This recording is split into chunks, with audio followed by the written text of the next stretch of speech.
And yet, if you stood outside in short sleeves for more than a minute, you regretted it. Let's send it over to Emily to find out how we're looking for tonight. Yeah, it was another very cold day. We had high temperatures for a lot of us that didn't even make it out of the single digits today. We've had wind chill temperatures below zero all day long. Currently, it's feeling like 5 to 15 degrees below zero. And we have another weather alert to let you know about. There's now a winter weather advisory going into effect at midnight, lasting until 6 p.m. tomorrow, just for LaPorte County. But this is mainly for blowing and drifting snow being a concern. There could be a little bit of lake effect that tries to swing down into LaPorte County. I think the overall threat for that does appear quite low, but the main issue is going to be for blowing and drifting snow, because tonight we're going to have west-southwesterly winds gusting as high as about 30 miles per hour. And then tomorrow, those winds are going to shift to be out of the west-northwest, still gusting as high as about 30 miles per hour. And think about the nature of that snow that we just picked up. It's very light, very fluffy, can very easily be picked up by those gusty winds and blown around. So we could be dealing with travel impacts because of that. Temperatures are currently sitting in the mid-single digits. We're going to drop another couple of degrees this evening, and then temperatures are actually expected to rise a few degrees during the overnight. But as it stands, it's cold outside. It's going to stay cold going into early tomorrow morning. Tomorrow morning, we should be right around 10 degrees, but your highs not looking much better than that. Those details coming up. Dawn. Thanks, Emily. Across the country, the winter storm is being blamed for at least 25 deaths. A majority of those deaths are in New York, where 8 people were found dead outside. There were more than 750,000 power outages, most in the South. Today, the White House announced a dozen federal emergency disaster declarations, including to Indiana, that President Trump made within 24 hours. The approvals represent one of the largest simultaneous emergency declarations in recent memory and unlock federal funding and resources for those states. Winter weather also causing chaos at airports across the country. In Chicago, O'Hare has seen more than 250 cancellations just today. At Midway, it's more than 30. When it comes to the rest of the country, though, yesterday was the worst. More than 11,000 flights were canceled and more than 6,000 delayed. According to Transportation Secretary Sean Duffy, that is the most in a single day since the pandemic. Today, he says there is still a lot of work to be done to get back up to speed. We're digging out, right? So we have our workforce trying to get back to the airport. Just as you try to go to the office, you and Dana made it today. Nice job. But as people try to get to their workstations in the airport or in the towers, is creating some disruption for us. And again, we're clearing airports, runways, making sure we have staff in place and equipment in place to make sure planes fly safely. We spoke with a travel expert on Chicago Live about what airlines do if your flight was impacted by the weather. He says airlines will usually cover hotel stays when something they can control led to the cancellation or delay, like maintenance. But when it's an act of God like the weather, you likely will have to pay for a hotel yourself. They'll offer you, rebooking. They'll certainly work to get you to your destination, but you're not going to likely get any compensation for that. Now, you are still entitled to a refund if your flight gets canceled or delayed, and you just decide I'm going to stay home. Maybe I went and booked a flight on another airline using points. Maybe I'm taking the train. You would be owed a refund for whatever portion of the trip that you didn't fly. But if you do accept rebooking, if the airline puts you on a later flight and you say, okay, sounds good, I'll take that, even if it's like 12 hours later, you would not be owed a refund.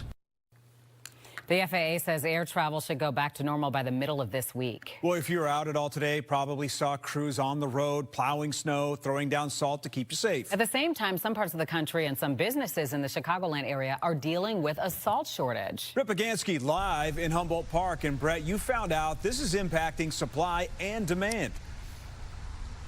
It certainly is. There's good news and bad news when it comes to the city of Chicago. So when it comes to the salt piles and the supplies, the streets and sanitation told me they don't anticipate running out of salt anytime this season. They said they're in good shape.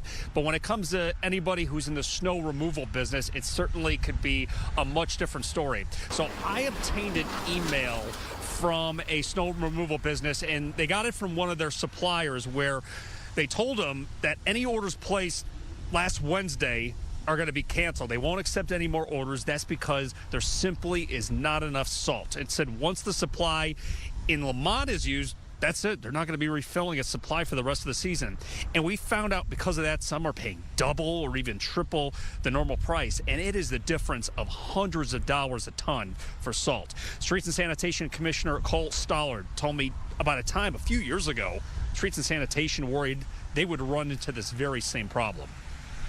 we're getting it in June when people aren't getting it. We're getting it in July when people aren't getting it. Because come February, after a week like this, everybody's trying to get that salt. So it's where does the priority become? And we want to know that we're sitting good. And I just got done doing an interview with a snow removal business, and they told me there was a few things that are driving the price here. Number one, you've got the Illinois River and Lake Peoria that are frozen, and the salt supplies come on those barges, so they're pretty much at a standstill, so they have to go to St. Louis, and then they're driven to the Chicago area, and then they end up having to pay a lot more just for the transportation costs. But the other thing is just the surrounding areas, even in the Midwest and across the United States, that are not used to getting this amount of snow for the season is certainly having a snowball effect on the whole supply chain. But for now, we're live in Humboldt Park tonight. Brett Pagansky, Fox Chicago. Meanwhile, we have learned that a snowplow driver was killed this morning after his vehicle was struck by a Metra train. He was 64 years old. It happened near the Bartlett station on the MDW line. No passengers on the train were injured. Bartlett Mayor Daniel Gunstein says village officials and staff are stunned and deeply saddened, adding that this accident highlights the dangers and the unrecognized work public employees do every day to keep people safe. Above all, he says they're extending their deepest condolences to the worker's wife and loved ones, and that he will be remembered for his dedication, service, and the positive impact he's had on the community. State, local, and federal leaders are demanding answers after an ICU nurse was shot and killed by federal agents in Minneapolis. And tonight, the governor in Minnesota, Tim Walz, along with President Trump, say they are ready to work together on immigration enforcement in that state. Amalia Roy, live in Minneapolis with the latest developments. Yes, good evening. Both the Minnesota governor and President Trump say that today's phone call they had was a very productive one. This call comes after another weekend of violent protest. This is after the deadly Border Patrol shooting of 37-year-old Alex Pretti. Governor Walz is asking for an impartial investigation into a federal agent-involved shootings. He's also asking President Trump to reduce the number of agents in the state. In a statement in part, the governor's office says Walz said the president agreed that he would talk to his Department of Homeland Security about ensuring the Minnesota Bureau of Criminal Apprehension is able to conduct an independent investigation, as would ordinarily be the case. The president also agreed to look into reducing the number of federal agents in Minnesota and working with the state in a more coordinated fashion on immigration enforcement regarding violent criminals. Meanwhile, President Trump is sending Border Czar Tom Homan to take over Minnesota's immigration enforcement operations. In a post on Truth Social, President Trump also struck an optimistic tone, saying that there is potential cooperation with the Minnesota governor. He said in part on his post, "I told Governor Walz that I would have Tom Homan call him and that we are looking for any and all criminals that they have in their possession." The governor very respectfully understood that, and I will be speaking to him in the near future. Right now, people across the country, including some Republican lawmakers, are demanding answers. This is the second fatal shooting by a federal agent in Minnesota this month. Earlier today, White House spokesperson Caroline Leavitt sidestepped questions about how some administration officials initially described Saturday's shooting and said the president supports an investigation. This has obviously been a very fluid and fast-moving situation throughout the weekend. As for President Trump, whom I speak for, he has said that he wants to let the investigation continue and let the facts lead in this case. With Homan on the way, the Border Patrol Commander-at-Large Greg Bovino and some Border Patrol agents could be leaving Minneapolis as soon as tomorrow. In Minneapolis, Amalia Roy, Fox Chicago. Now, on social media, Governor Pritzker has reacted to Homan heading to Minneapolis tonight. He says it's like pouring gasoline on a fire, adding, quote, "The chaos is the point. Let's stop sending Trump officials in and start sending Trump's agents home." Happening right now, people in the northwest suburbs are holding a vigil tonight for Alex Pretti, the man killed by federal agents. Leslie Moreno in Arlington Heights tonight with more on what's happening. Leslie. Hey guys, good evening. Yeah, the vigil started just a few minutes ago. That crowd you can see there behind me quickly growing by the minute. Take a look. Organizers, residents, and advocates are out here gathering with signs demanding accountability tonight. Despite the cold, organizers say it's important to come out and stand in solidarity. The gathering is taking place at a nearby park here in Arlington Heights. The vigil comes just days after the killing of Alex Pretti in Minnesota, a death that organizers say has sparked grief, anger, and renewed calls for justice. The vigil is being held at Dunton Park along Arlington Heights Road. Several groups are co-sponsoring the event. They say the goal is to honor Alex Pretti's life and to demand accountability. People are encouraged to bring candles and signs. Organizers say the event is meant to be peaceful. Again, the vigil is happening from 5 to 6 tonight. Organizers are encouraging anyone, if they're coming out tonight, to be safe and to be warm. We'll, of course, have more on this coming up tonight at 9. For now, reporting live here in Arlington Heights, Les Moreno, Fox, Chicago. Well, the shooting in Minnesota skyrocketing the threat of a government shutdown this week. Plus controversy tonight among two candidates for Cook County Assessor. And a new and unique hotline to protect victims of domestic abuse is in the works. Fox.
A man who has spent more than 2 decades behind bars for a murder that he says he did not commit is getting out. Today, a judge ordered that Antonio Porter be released. Terrence Lee is here to tell us what happened in court today. Yeah, Don, this guy, he'll get out sometime tonight. Porter and his family say Chicago police tortured him into confessing to something he did not do. And today was a big step in their fight to clear his name. Porter's mother and some activists were in the courtroom when the judge made the call.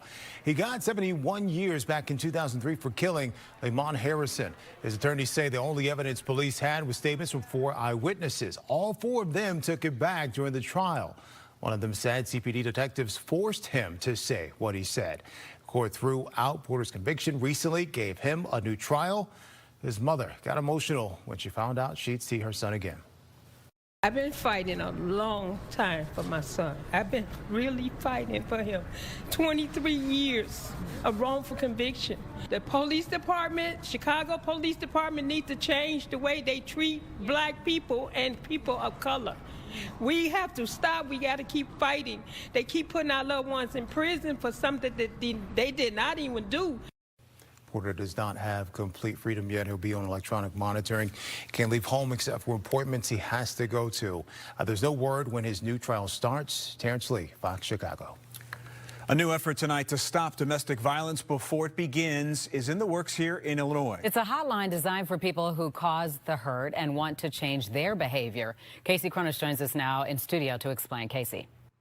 When it launches, it'll be the first of its kind in the state, and experts say there is a clear need, something they noticed when the Survivors Hotline got dozens of calls last year from people harming their loved ones. That's how the Michael Reese Health Trust, based in Chicago, discovered the demand. The hotline is still in its early stages, but is being developed in partnership with the network, which leads the Illinois Domestic Violence Hotline. It would be geared toward those who inflict abuse and want to change their behavior. Officials with Michael Reese say most domestic violence perpetrators don't end up getting help until they're in the criminal justice system. This would connect them with partner abuse intervention programs before that. These are voluntary programs. There are many in Cook County that offer mental health treatment, anger management, and treatment for substance use disorders. Jennifer Rosencrans says there are a couple similar hotlines that have launched in other cities like Baltimore that they are looking to as models. Michael Reese has been engaged in addressing domestic violence for decades, and we realized that the area of working with people who cause harm was underinvested, and there was a lack of innovation in that space. The data shows that last year 200 people who cause harm called the hotline looking for services, and they can be referred to partner abuse programs, but most of those slots are for people who are engaged in the criminal justice system. I think that it's really going to provide a needed intervention where none exists to keep survivors safe. Rosencrans says she hopes to see the hotline go live in the next year. In the meantime, Wings program, a well-known domestic violence service provider in the area, says this is one more tactic that will ultimately be beneficial to survivors. Back to you. Chicago native Kanye West is issuing an apology for years of anti-Semitic comments and actions. The rapper known as Ye published an ad called "To Those I've Hurt" in the Wall Street Journal today. He blames his actions on an untreated bipolar disorder and a brain injury from a 2002 car crash, and says he is continuing to seek treatment. The Anti-Defamation League says Ye's apology is long overdue, but, quote, doesn't automatically undo his long history of anti-Semitism. The ADL says the truest apology from him would be for Ye to not engage in anti-Semitic behavior in the future, adding they wish him well on the road to recovery. Well, after Chicago homeowners saw a record spike in property tax increases last year, Cook County Assessor Fritz Kagi is pointing to massive tax breaks for commercial property owners at the expense of homeowners, including Trump Tower, where the Riverside Hotel has seen its valuation fall dramatically in recent years. Today, Kagi, along with community leaders, rallied together to call for an end to special interest agreements, including his opponent for Cook County Assessor Pat Hines, who, according to Kagi, is taking money from property tax attorneys at the firm that helped lower Trump Tower's property tax bills.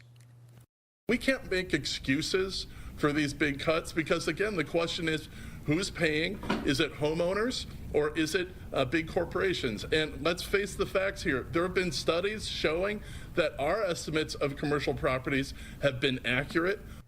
Now, we did reach out to the Hines campaign for comment. His campaign released a statement which reads in part, Fritz Kagi is desperately trying to distract Chicagoans from his record of failure with another dishonest and hypocritical political hit. Kagi conveniently forgets to share that he has also taken $160,000 from real estate developers and attorneys. The IRS opened up its annual tax filing season today. Anyone who already has their W-2s can calculate what they will owe or what they will receive as a refund and file their taxes. New tax provisions in last summer's so-called Big Beautiful Bill may have some benefits in the way of new tax credits and deductions. Some of those provisions include no tax on tips, no tax on overtime pay, no tax on car loan interest, and enhanced deductions for seniors. An expert we spoke with on Chicago Live broke down what you need to keep in mind if those provisions apply to you.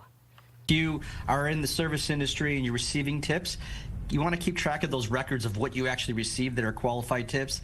If you are working overtime and you're a contractor or you're in the police force or a hospital worker or a paramedic, you keep track of what you got paid. Ask your employer, ask the payroll department, find out. If you bought a car, look at your loan statement, figure out how much you paid in interest to give your tax preparer. And obviously, if you're a senior, if you're over age 65, make sure you remind them, hey, I should get this additional deduction.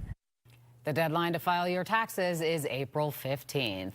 Let's check in on our forecast now with Emily Walls. What are you keeping track of? That sunset right there. Gorgeous. It's stunning out there. You know, if you would only look at that picture, you would think that it's a nice summer evening. It's stunning out there, but it's anything but that. It's very cold. We have temperatures that are only in the single digits. We have gusty southwesterly winds, so that's sending wind chill temperatures for a lot of us down to about 5 to 15 degrees below zero. It's currently 7 degrees at O'Hare, 8 at the Chicago lakefront, 7 in Gary, already down to 3 in Valparaiso, 6 degrees in Aurora. Same thing in Woodstock. It's 7 in Waukegan, and we're at 4 degrees in Morris. Over the next 12 hours or so, here's where we're headed. So temperatures are actually going to dip just another degree or two before we start to rise going into daybreak tomorrow. So when the sun's coming up tomorrow, a lot of us are actually going to be waking up to temps right around 10 to 12 degrees. So our overnight lows are going to be set just a few hours from now. But do you see the winds? We're going to have west-southwesterly winds gusting as high as 30 miles per hour, which means wind chill temperatures once again remaining well below zero, probably pretty close to 10 to 15 degrees below zero most of the night. And then tomorrow, we're still only rebounding to about 14 degrees. Blowing and drifting snow going to be a concern for those of you that will be on the roads tomorrow. On Wednesday, we have partly sunny skies, 15 degrees, dry skies on Thursday. But then on Friday, we could be seeing some more lake effect developing. High temperatures will be in the teens all week. We'll be right back. Pay attention. Why do I need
Welcome back. 7 people are dead, another seriously injured after a private jet crashes in Maine. It happened last night during takeoff. The FAA says one member of the crew survived. Everyone else aboard died. The airport about 200 miles north of Boston will be shut down until at least Wednesday. A cause is unclear, but pilots and controllers were heard on air traffic control audio discussing low visibility because of heavy snowfall and de-icing. And the plane model has a history of problems with crashes caused by ice buildup on the wings. In Colorado, a truck apparently intentionally smashed through the lobby of a police station, and there were a number of employees in the area at the time. Amazingly, nobody got hurt. An officer with his gun drawn ordered the driver out of the truck onto the ground. Police say the man claimed he was being followed, so he crashed into that station to get to safety.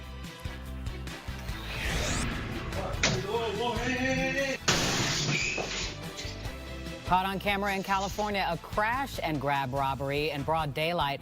Surveillance video shows the thieves driving through the front doors. About 8 masked criminals then jump out and started cleaning out the display cases before driving off. Police say they later caught most of the suspects after they got involved in 2 separate traffic crashes. An animal sanctuary in Arizona making big waves, just winning the Anthem Gold Award.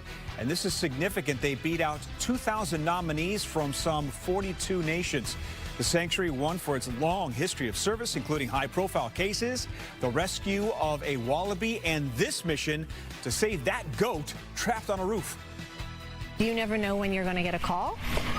It can be in the middle of the night. It could be first thing in the morning. And just being super flexible and thinking about how to respond to the situation at hand and what needs to be done. Love these people. They are all unpaid staff. That sanctuary is run entirely by volunteers. Well, there's a new baseball park in California, and it looks a little different. This is a newly renovated field. It's a space designed so that everyone can play. This ballpark will host more than 24 teams, all part of San Diego's Miracle League. Everyone is welcome, with players from 5 to 50 years old. Still ahead on the news at 5, Chicago food banks and pantries are bracing for SNAP cuts. Changes to the benefits begin Sunday. How it could impact you. Doctors are ignoring the new federal vaccine recommendations. Instead, they're making their own. I'm Cassie Carlson. After making a good impression with the Eagles, one Bears coordinator elects to stay in Chicago for another season. And 40 years ago today, the Bears won their first and only championship. How close are the current Bears to playing on Super Bowl Sunday? We break it down later in sports. Fox 32 News.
Now at the bottom of the hour, we will not get above freezing until at least the end of the month. The American Academy of Pediatrics splitting from the CDC, making its own vaccination plan. First, the growing scrutiny over federal immigration action in Minneapolis could lead to a partial government shutdown. Yes, Senate Dems say they will not vote to fund the Department of Homeland Security. And that puts Washington right back on the edge of another fight. Political reporter Paris Schutz is here with the latest. Dawn and Scott, everything old is new again, deja vu all over again. What other cliche can I use when we start talking about shutdowns again?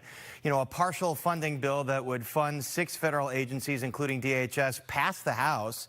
But this weekend's chaos in Minneapolis has changed the game.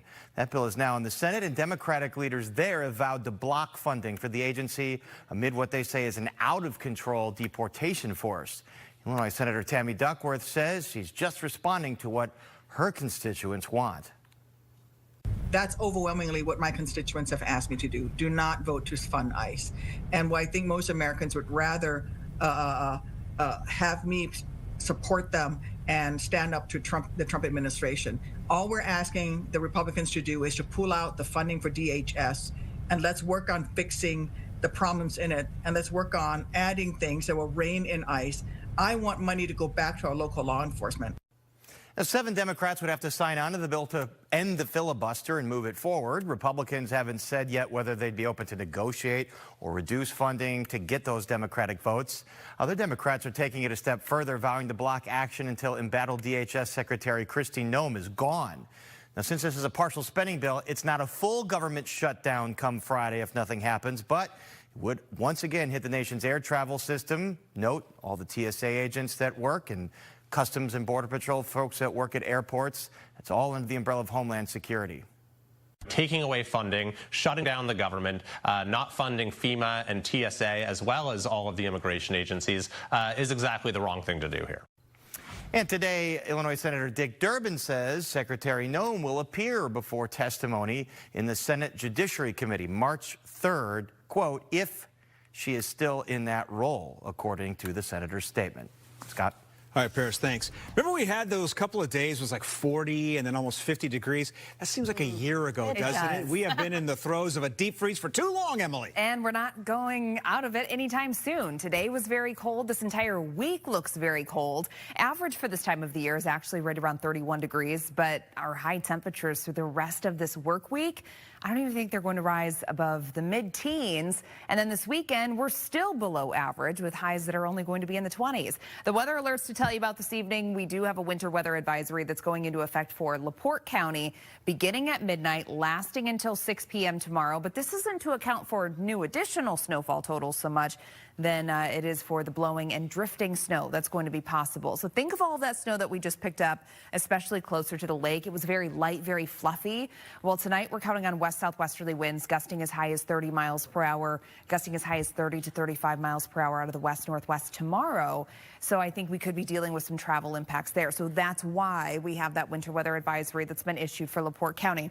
Right now, we have southwesterly winds of 11 miles per hour, a temperature of 7, and wind chills that are down to about 5 to 10 degrees below zero. Overnight low temperatures just a few degrees lower than where we are right now. Then we're actually going to rise to about 10 to 12 degrees by early tomorrow morning. And then your high temperatures the next several days, we're only expected to be in the mid-teens with mainly dry skies. Back to you. The American Academy of Pediatrics says it's trying to set the record straight when it comes to childhood vaccines. And that is why today it released its own guidelines and vaccine schedule. Sylvia Perez joins us now with more. That's right, Don and Scott. Childhood vaccinations have always been a topic for concerned parents. And now that back and forth disagreements with the new federal guidelines and medical doctors is making it even more confusing for parents. But that is why the American Academy of Pediatrics says it has released an alternative schedule to the new guidelines recently released by the CDC. So to put this all in context for you, earlier this year, the CDC changed the guidelines, removing universal recommendations of multiple shots for children. The AAP, with its new guidelines, is continuing to stick to previous recommendations. That includes hepatitis B, the flu shot, and the COVID vaccine for infants. This new federal CDC schedule does not recommend those shots and instead leaves it up to parents and doctors to decide whether to vaccinate individual children. I think the language in the new recommendations from the CDC create a stratification of vaccines that is false, and it creates some hesitancy and skepticism among families who should be very confident that the systems that were in place prior were put in place to ensure that kids are kept safe, that they're kept healthy, and that everything that we're recommending is done in their best interest. Now, the American Academy of Pediatric's new vaccine schedule is just the latest break against the government since Robert F. Kennedy Jr., a longtime vaccine skeptic, took charge of the U.S. Department of Health and Human Services. Dawn? Thank you, Sylvia. Time is running out to lock in health care coverage throughout the state. The deadline to enroll in Get Covered Illinois is this Saturday, January 31st. Health insurance premiums have jumped since Congress allowed Affordable Care Act tax credits to expire at the end of last year.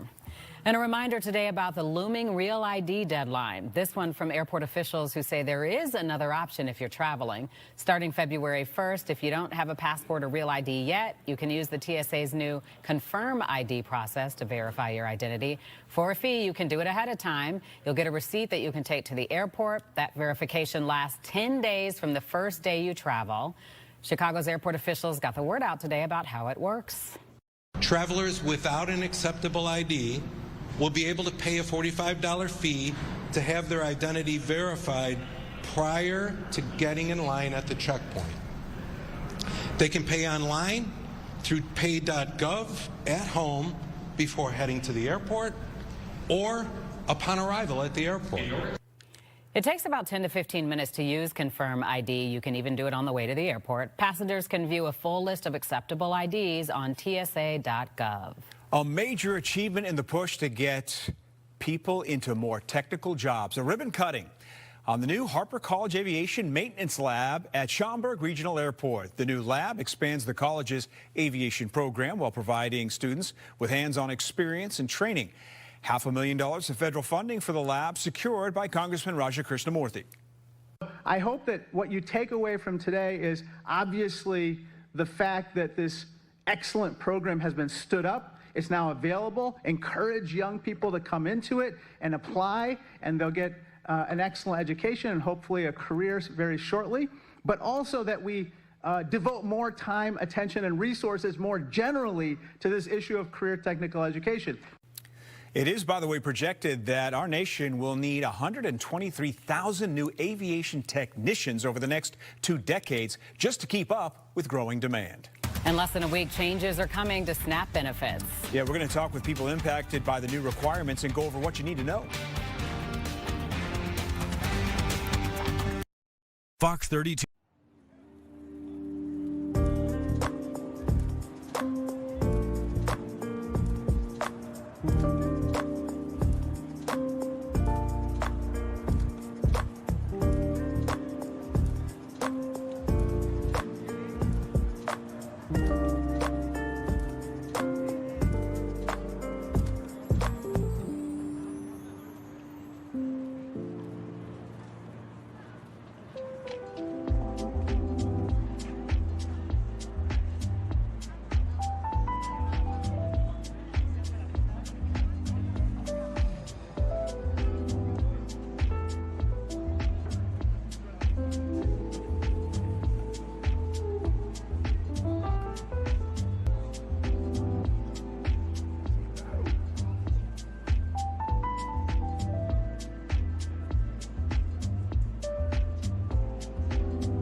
Welcome back. We are getting closer to changes in SNAP rules. Millions could lose their benefits if they don't meet the new requirements. Terrence is back to go over what is changing and who it impacts. Yeah, a lot of uncertainty, but one thing is certain. It's going to impact a lot of people, Dawn and Scott. So here's what's happening starting February 1st. Some people on food stamps now have to work or volunteer 80 hours a month. If they don't, they could lose their benefits. That's 20 hours a week, and this applies to certain adults. People with health problems or unsteady work do not automatically get a pass. People on SNAP say the worry is coming up short and losing everything. Kenneth Robinson told us what it would mean to lose his food assistance. I don't know. If it wasn't for food pantries, I don't know what I would do if I didn't have SNAP. Because, I mean, food is high. What I get a month, it's not sufficient enough for me to buy food and pay my bills and all that. Food pantries are preparing for more people to show up if benefits get cut. When food stamps got disrupted before, I should say, pantries saw big jumps in people needing help. Pastor Sandra Gillespie runs the pantry at Chosen Tabernacle on the south side. She says they help 200 people a week now and aren't certain they can handle any more. Another 300-400 people, that's not sustainable for us. So I don't know what we're going to do. We've been talking about it, and right now, people are eligible to come to our pantry every 14 days. If the crowds continue to grow, I don't know. Do I have to move that to a month? Does that even help a family if they're hungry and they've got kids? It's a difficult decision. Yeah, this is not in effect yet. Exemptions exist, but people will have to apply for them and track the hours. We're staying on top of this, and we'll keep breaking down what happens as that deadline gets closer, Scott. All right, Terrence, thanks for that update. We'll get used to this cold because we're not likely to escape these freezing temps for a while now. But on the bright side, the snow should be done later this week. Emily has her full forecast after the break. One member of the Bears secondary gets rewarded for his play this season with a Pro Bowl nod. Plus, when we come back, the Bulls are trying to extend their winning streak to 5 games as they welcome in the Lakers. Tina Nguyen is live from the United Center coming up in sports. Grab my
Let's check our forecast now. You've been tracking numbers, snowfall, so tell us, when are we in the clear for snow at least, not the cold? Maybe in May. No. Well, we know that's probably true, right? You know, at that point, I think we should be in the clear. But as far as snow goes, you know, I think the biggest issue over the next couple of days is going to be blowing and drifting snow. It's not so much going to be snow falling from the sky, but we do have that winter weather advisory that's going into effect in LaPorte County. That's going to begin at midnight, lasting until 6 p.m. tomorrow. Again, not so much for snow that's falling or the lake effect, but more so for blowing and drifting snow. So out there this evening, we have winds that are gusting right around 20 miles per hour. They're going to be gusting as high as about 30 to 35 miles per hour tonight. And then they stay very gusty through the day tomorrow. So tonight we'll have a west-southwesterly wind, which means east-west running roads are going to be dealing with some blowing, drifting, reduced visibilities. But then tomorrow we're going to have a west-northwesterly component. So I think we're going to have more of a north-south running road problem for tomorrow. So again, blowing, drifting snow, that's going to be our main concern here, likely over the next 24 to 36 hours. Your high temperatures today, we ended up topping out in the upper single digits. That's about it. Average for this time of the year is at 31 degrees, and we're not coming close to that anytime soon. Wind chill temperatures are currently ranging from about 5 to 15 degrees below zero, and that's about where they're going to stay for the next several hours. And then tomorrow morning by 7, 8 o'clock, I think a lot of us are actually going to be closer to 10 to 12 degrees. So we have rising temperatures tonight, but you'll notice here the next couple of days, we stay very cold. We're looking at high temperatures that are going to be in the mid-teens Tuesday all the way through Friday. Next shot at being in the 20s isn't going to be here until this upcoming weekend. Satellite and radar, things are quiet for now. We are watching this area of snow off to our north and northwest. Most, if not all of that, likely going to travel off toward our north and our east. We could get clipped in LaPorte County, but again, I think for the most part, it's more about the blowing and drifting snow. So futurecast, here comes another cold front. So we have that reinforcing shot of colder air that's going to turn our wind direction to be out of the west-northwest tomorrow. We'll have skies becoming partly sunny for most of the area. And then looking ahead to Wednesday, Wednesday looks pretty decent. It's just going to be cold. We have to get used to that this week. We're going to be in the mid-teens for highs on Wednesday, but fortunately, I think we'll see at least a little bit of sunshine before a lake effect begins to fire up again. It's mainly going to be a Michigan problem, but for those of you in LaPorte County, that could also clip your area on Wednesday as well. For tonight, 5 degrees. We're going to hit that in the next couple of hours and then warm up to about 10 to 12 degrees by daybreak. However, wind chills with west-southwesterly winds gusting as high as 30 miles per hour. Those wind chills are going to stay about 5 to 15 degrees below zero tonight. 7-day forecast, pretty quiet the next couple of days, just windy and cold. We're in the mid-teens all the way through the end of the work week. We do have a chance of lake effect being possible again on Friday, possibly into Saturday, but temperatures this weekend, we're feeling some slight improvements. We're going to be in the mid-20s by Sunday afternoon. Back to you. All right, Bulls looking to win their 5th straight as they welcome in the Lakers tonight. But first, the Super Bowl is set. Cassie is here with more. Yeah, I don't know how many people would have guessed this at the beginning of the season, but it's going to be the Seahawks and Patriots who will meet in Super Bowl 60. Sam Darnold becomes the first quarterback from the 2018 draft class, along with Lamar Jackson, Josh Allen, Baker Mayfield, to make a Super Bowl. And Mike Vrabel looks to become the first player and head coach to win a championship as a player and coach for the same team. Meantime, the Bears celebrating some of their own wins. Declan Doyle withdrew his name from consideration from the Eagles' offensive coordinator job, and Deshaun Wright will participate in the Pro Bowl games this weekend. First time for the NFL's leader in takeaways, who took advantage of his opportunity this season. Now, the Bears' hopes for winning their 2nd Super Bowl will have to wait another year, but it was 40 years ago today when the '85 Bears beat the Patriots 46-10 to win their first and only Super Bowl. And while at times this season it felt like the Bears were a team of destiny in the first year of head coach Ben Johnson, I asked FS1's Danny Parkins about how close they are to making it to the final Sunday. The biggest thing for the Bears is, how big of a leap does Caleb take? Like, is Caleb still inconsistent, or is he a top 5 quarterback in the NFL? Like, does he take a Patrick Mahomes in year 2, Lamar Jackson type of leap, year 2 in Ben Johnson's system, year 3 in the league?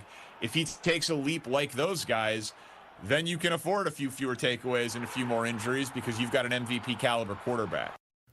You can catch my full conversation with Danny Parkins on Chicago Sports Tonight at 6 o'clock on Fox Local and 9:30 right here on Fox Chicago. Tina Nguyen also catches up with CHSN's Casey Johnson to recap Derrick Rose's jersey retirement and the upcoming NBA trade deadline. That deadline is February 5th. In the meantime, the Bulls riding the longest active winning streak in the NBA. They've now won 4 straight as they welcome in the Lakers tonight. And Tina Nguyen is live at the United Center. Tina, what's been working for the Bulls as of late? Yeah, Cassie, as you mentioned, the Bulls on a 4-game win streak, above 500 for the first time since the month of November. How have they been able to do it with their double big lineup featuring Nikola Vucevic and Jalen Smith? Smith playing some of his best basketball right now, averaging nearly a double-double, up to 25 minutes per game in the month of January. We've seen Billy Donovan go back to this lineup time to time throughout the season, and it's really helped the Bulls overall as a team, especially on both ends of the floor and on the glass. The chemistry, though, between Vooch and Jalen Smith has been clear. Both players can shoot. Both players help stretch the defense. The fit has been seamless to the point where Billy Donovan is going to it regardless of matchup. Both of us are pick and pop threats. He's more pick and pop, pick and roll.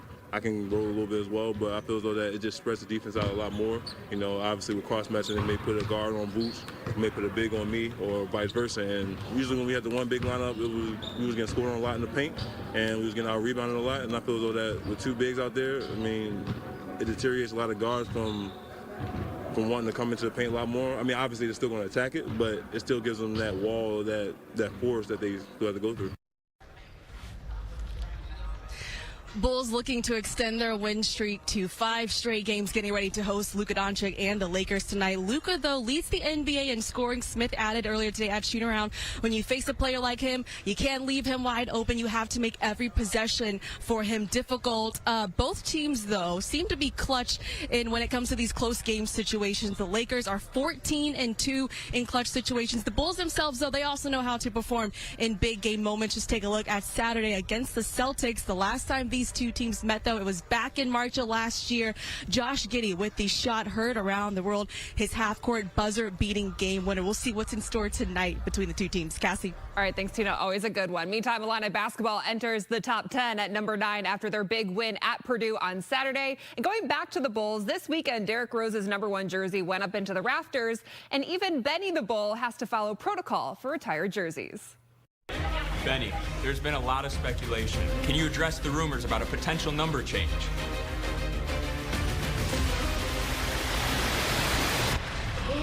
What does that mean?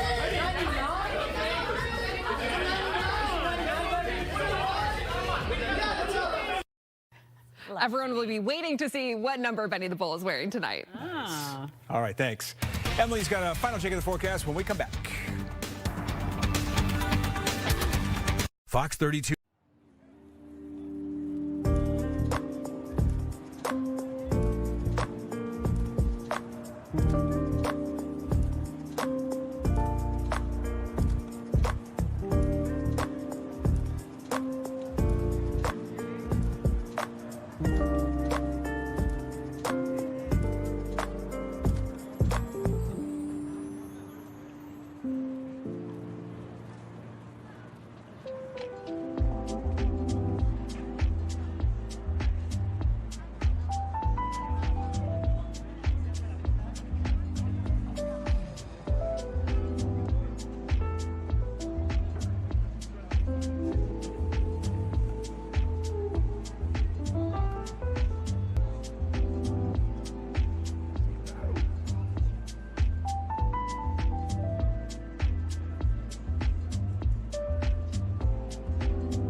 All right, Brookfield Zoo bringing back a well-loved, albeit unusual, Valentine's Day tradition. You can name a cockroach after your ex. Nice. It costs $15. You even get a certificate, and the zoo will put up a board with all the names.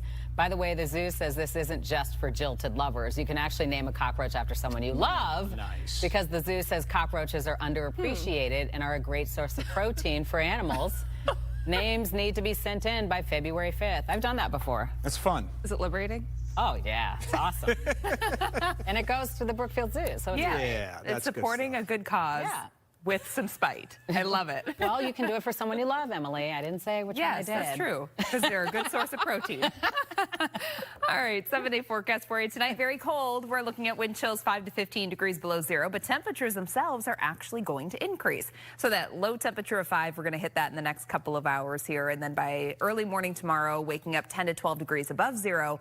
And then we only warm up, though, into the mid-teens. Same thing on Wednesday, Thursday, basically same thing again. We'll see a little bit more in the way of sunshine by Thursday. And then on Friday, we're going to be watching for some lake effect to develop. At this point, it's still kind of up in the air whether it's going to be more so northeast Illinois, if it's going to be northwest Indiana. But just know that there is a threat of some lake effect snow on Friday. And then over the weekend, guys, heat wave. Yeah, might just drop the top. Yes, we're going into the mid-20s by Sunday. Okay. Thank you, Emily, and thank you for joining us at 5. Now you can stream us on your smart TV with Fox Local. Yeah, we're on the stream. We are on all the streaming platforms. Okay. Family Feud is next. We'll see you at 9.